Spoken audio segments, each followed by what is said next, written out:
So also another musical note. Bing. Was that the musical note? The key of A minor. Me. A minor. Alicia Keys also did songs in A minor. It's popular minor. Hey. Minors. Yeah, so we had some notoriable albums that were released 30 years ago this month, one of which being E40's In a Major Way. Ooh. Remember that one? E-O-O. Sprinkle me, man. Dusted and Disgusted. E40, man, just the catalog. To this day. The catalog. To this day. Man's still been making music. Because that was 30 years ago. He's been dropping music all 30 years. I feel like this dude has like 3 albums a year, too. Probably. Like, I know some year he did like 4 or 5. I remember there was that one year he had like a 4-disc set. Right. Man, I don't even think I've listened to all of them. E40 got I bought all 4 of bro. them. He got a catalog. That man got a catalog from deep. Dopest one that he did. I love the production on it when he did the Yay Area. What album was that? Why can't I think of the name of it? Which is crazy because that was, I want to say Lil Jon produced that one. Yay Area. Yeah. Yeah. I want to say Lil Jon was a producer on that album. Why can't I think of the album? Yeah. I can see the cover. He has so many. That's the problem. Yeah, it really is the problem. But yeah. But also not a problem. Right. Problem for other people. Right. Yeah, In a Major Way. 30 years. That's dope. 30 years ago this month. Another one, King T. King T. For Life. California classic, King T. Old Dirty Bastard, Return to the 36 Chambers. Ooh, baby, I like it raw. Yeah, that came out this month. Shout out to ODB, man. Rest in peace. That was a dope album. Gone too soon. I remember just banging that in the headphones. Like that was a. Nah, you couldn't. ODB was a character, man, at that time. With my portable CD player with anti-skip. The anti-skip, the 10-second or the 15-second? I don't remember. It never worked anyways. Was it a Sony? I always had Sonys. Yeah, I did. Yeah, it was Sony. Yeah. I think I had a Magnavox. I had Sonys. Bro, you remember the car kits where you had the tape cassette player? Right. Yeah. And they wore out too. They were out quick. Yeah, that's some good albums. ODB. And last but not least, the infamous Tupac Shakur dropped Me Against the World this month, 30 years ago. It's me against the world, baby. Me against the world. Me against the world, baby. Yeah, that was before Suge got a hold of him. That's a dope album. That's a classic one right there. It was. He went in. He came out of prison a different man.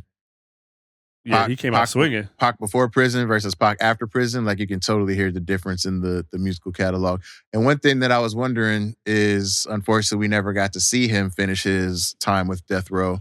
But I always wondered, like, after he left Death Row, would he kind of revert back to like older conscious Pac? Right. Or would he continue to be like the street gangster Pac? And see, that's where some of the rumors swirl, right? There's rumors that swirl about the reasons why what happened. Yeah. And who was actually involved and behind it, because there were rumors that he was getting ready to step away. That he was going to go off, whether it be on his own or somebody else, or just go, I'm going over here with, Dre's going, I'm going with, you know what I mean? Like, yeah. That, I mean, imagine Dre separates, right? Because I think Dre separated after Pac. Yeah. So imagine it was right around the same time. Snoop, Dre, Pac. Right. Yeah. So imagine Dre separates and eventually starts Aftermath, right? And Pac joins him. What would that look like? It would have looked like California Love, Part 27. Now, if he without gay ass Dre. No, so if that happens, right? Does first and foremost do we get Ring Ding Dong? Are we getting that album? What was that, the Friday soundtrack? Or are we getting those songs? The ones that after he left Death Row, right? I think we're still getting those songs. Are we getting Slim Shady? Are we getting Eminem? Or would he already be doing what he's doing with Pac? So preoccupied with Pac that he doesn't find Slim. He's not looking, and nobody passes that to him because they're like, oh, he's got Pac, let's pass M. Because remember, Fat Joe almost signed M. Right. So he could be on Terror Squad. Right. The whole shape of the whole industry could be different. That would have been crazy. That'd be crazy. Well, I mean, imagine if neither of them died. What would have happened? When I say neither of them, I mean Pac and Biggie. What? Because I heard there was also talk about Biggie leaving Bad Boy. Right, there was. So is it coincidence that there's talks about them leaving and somehow they ended up 6 feet deep? Or was the East Coast, West Coast beef really that serious that people got caught up in it? Or was it all a plot to try to maintain that control over these artists so that How they're many paths the so that rabbit their hole producers, has? yeah, I know, so that their producers can maintain control and keep making money off of them, Right. squeezing this cash cow out for everything that it's worth. We got to once my DeLorean's back up and running, we'll have to see what the multiverse. I'm down. Let's jump into time. But beef. that could be crazy. That could be a lot of craziness. That would be crazy. Yeah, if Pac and Dre were together on Aftermath, That's crazy. That's crazy to think that Me Against the World came out 30 years ago. That's crazy. you know what? Well, I wonder if there would have been more. I'm now just thinking about different rabbit holes. Pac and Quick, them two together. Ooh. Quick did produce a lot. Quick did produce a lot, and I could definitely hear Pac flowing smoothly over some Quick beats. Oh yeah, man. I mean, imagine the features. We missed out. Imagine the features. I mean, we're talking about Pac, but imagine the features Pac would have been on other artists' stuff. Like, yeah, how would that sound? Because we're talking late '90s. So if we're going early 2000s, we got Pac and Nelly, maybe Pac and DMX. Pac and X would have been crazy. Pac and DMX would have been the wild. Energy, man, between the two of them. Ooh, bruh. I bet Pac would have brought the best out of X too. Would Pac have dissed Ja Rule for calling himself the next Pac? I don't even think it would have been on.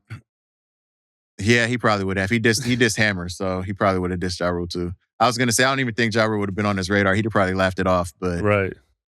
Shit, maybe they would have did some tracks together. Pac and Ashanti would have been a vibe. I could see that happening. Pac and J-Lo. Maybe. If we just replaced Ja Rule with Pac. If Pac did all those, instead of it being Murder Inc., it's Aftermath. Would Pac have done anything with like a on some Hot Boys or some No Limit?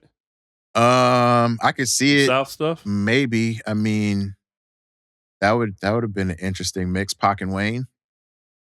Pac and the Little Wayne joint would have been dope. Would have been crazy. Pac and Drake. Could you imagine? Pac and Pun? I could see Pac and Pun. Pac and Pun would be wild. Man, if Big Pun was still here. Pac and what's that? I don't want to call him that. Rick Ross. Pac and Rick Ross. I feel like that would have been smooth because Rick Ross has some crazy. I love Rick Ross's production. I'm not so hot about him as a person, but as an artist, I don't think it can be denied. Like, bro, so relevant as fuck. Pac and Kendrick? Pac and Kendrick that's a match made in heaven. Thinking about if Pac was around right now. Yeah, and Kendrick was doing what Kendrick's doing. Yeah, I could definitely see Pac and Kendrick because that's like two generations coming together. Right, the older and the new. Right. Yeah. Oh my God, the West Coast would just be lit. I could see them definitely riding together. Bring Snoop into the mix. They can make a new 213, or they would call it a 310 because that was the new area code. So take the 213. You got 310 now. Yeah. Some quick beats and some Warren G beats. Man, all West Coast producer beats. Warren G, Quick, Dre, Hitman, Battle Cat. Oh, yeah. Of course, King T. Like those beats. Yeah, that would be. It's a compilation of the century right there. Man, well, that's a lot of what ifs right there. It is. I like it. I'm gonna have to take that with me and ponder because man, that was good. I like that. We should do some more what ifs with dead artists. The what if averse. The what if averse. Well, and we do what if with Biggie next time. Man, what if Biggie did a collab with? What if the beef got squashed and they just went back to rapping together? Man, straight up. And it was just Pac and Biggie.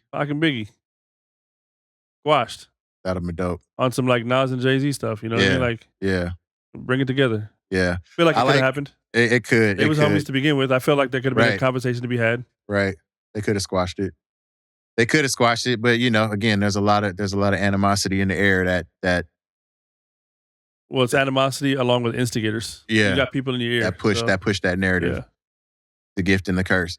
But I wish we could take it out as much as I like hip hop beef. I like the competition, the of back and course. forth. It's good. It's great.